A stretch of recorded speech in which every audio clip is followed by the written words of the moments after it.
What patient made doctors go, how the heck are you even alive? 1. I was really sick right before I graduated high school. They told me I had the flu for a week and then I woke up completely paralyzed. I couldn't move any part of my body. My mom rushed me to the ER and the doctors all looked scared. They didn't know what was going on. I was admitted right away. After a lot of testing, they told my family I had cancer and only had about 2 to 3 days left to live. My family was preparing for me to die. I ended up living a week and they were in shock. They ran more tests on me every day. I haven't had a fever below 104 the entire time I was sick, including the week before I was admitted, and it skyrocketed to 108. Medicine was not helping it go down at all. My organs were all shutting down and attacking each other. My heart was doing very bad. I had multiple organ failure. They wanted to do heart surgery, but I would have died on the table. They wanted to do a bone marrow transplant, but my body was too weak to handle it. I had no blood. They had no idea why my blood counts were continuously decimated. They suspected I had something else when my skin turned purple, a really deep color purple all over my body. A disease specialist was flown in and he went to work with a hematologist at the hospital. They realized I had parvovirus B19 with very severe aplastic anemia. Parvo is mostly harmless unless you are severely iron deficient like I was and did not know. When you have an iron deficiency, the virus attacks your bone marrow. My immune system also caused my body to not only attack the virus but to attack everything, even itself. I couldn't hold down any food or water for weeks, lost all of my muscle,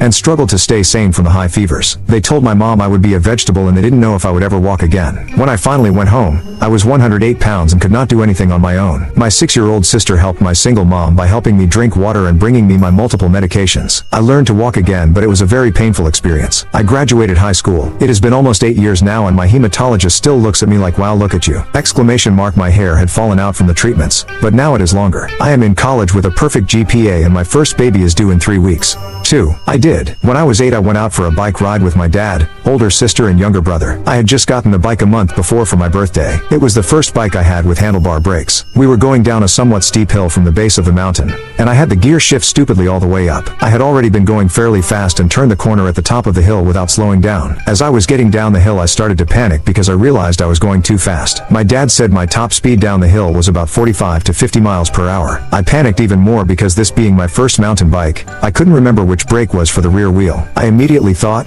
okay, 50-50 chance, just pull one. I wound up pulling the wrong brake, and my bike launched me at the sudden stop. I blacked out from fear before I went in the air. What I was told is that I had flown about 15 feet before crashing headfirst in the middle of the road. I skid downhill another 10 feet, which resulted in some nasty road rash. And when the paramedics arrived, they had to remove my helmet in order to stabilize my neck. And when they removed, it broke in half with only the soft cushion holding it together. The main reason I believe it is because when I pulled the brake, I was next to the cemetery, and when I came to, I was close to 30 feet past it. I was taken to the hospital for an MRI and x-rays. The doctors were stumped when they found I had only a minor concussion, a small hairline fracture on my skull, and not one broken bone. He brought it up to my parents, and they were more than surprised. The doctor stated he'd seen a patient for a lesser crash and had a dislocated shoulder and broken wrist. He said it had to do with my being unconscious before I hit the ground. They asked him what would have happened if I wasn't wearing a helmet. Note I didn't want to wear my helmet. He compared the situation to a watermelon being dropped 15 feet to solid concrete. I was out of school for a couple of weeks while my head and burns healed. I've worn a helmet every bike ride ever since.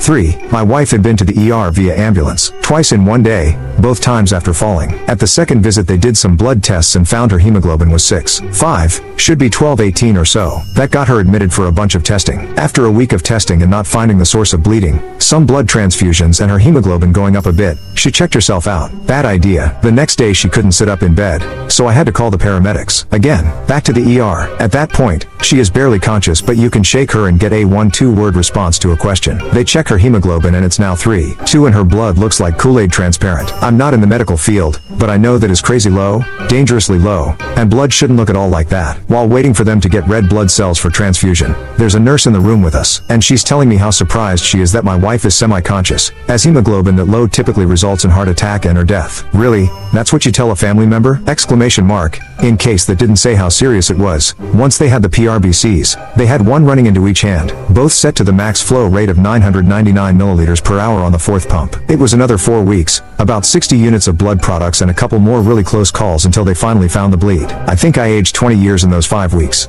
4. In the 1980s, my cousin was run over by a car. He was 4 years old and had wandered out to the family car in the driveway. While playing, The car was put into neutral. He got scared, screamed, and jumped out. The car rolled on top of his chest and stomach and came to a stop there. When hearing the scream, his father ran outside and discovered the horror. My uncle actually had to get into the car to crank it up and get it off of my cousin. He was not expected to make it. I don't remember details of the medical treatment because I was just a kid, about 10 years old, but I do remember waiting in a waiting room at the hospital in anticipation of an announcement that he was gone. When we finally saw him, we were shocked to see tire marks all over the trunk of his body with horrible bruises and burst blood vessels, yet no permanent damage to organs or his brain from a lack of oxygen when he could not breathe. From then on, this cousin was referred to as the miracle child, even by hospital staff. He's now an U.S. Army veteran, serving 2 tours in the Middle East, is very happily married, healthy, and has 3 awesome children. 5. It wasn't so much alive as how are you still walking? I sneezed while taking my AM meds with juice. I aspirated everything. Started coughing to get it up. Could barely breath and my throat was swelling from so much coughing. Drove myself at 5 a.m. to the ER. My lips and fingers were turning blue. The ER receptionist just threw me in a wheelchair. I wrote a note about what happened. I got tubed immediately. Now here comes the walking part. When they ran tests, my glucose was 578. Had no symptoms at all. Admitted me for that. I was in for 5 days. My doctor and the nurses all said I shouldn't have been on my feet, let alone working 60 hours a week. My sugar was down to 125 on meds when I left. The cough and hoarseness lasted 2 months. My doctor said my choking was a blessing in disguise since any longer may have resulted in a coma from high sugar.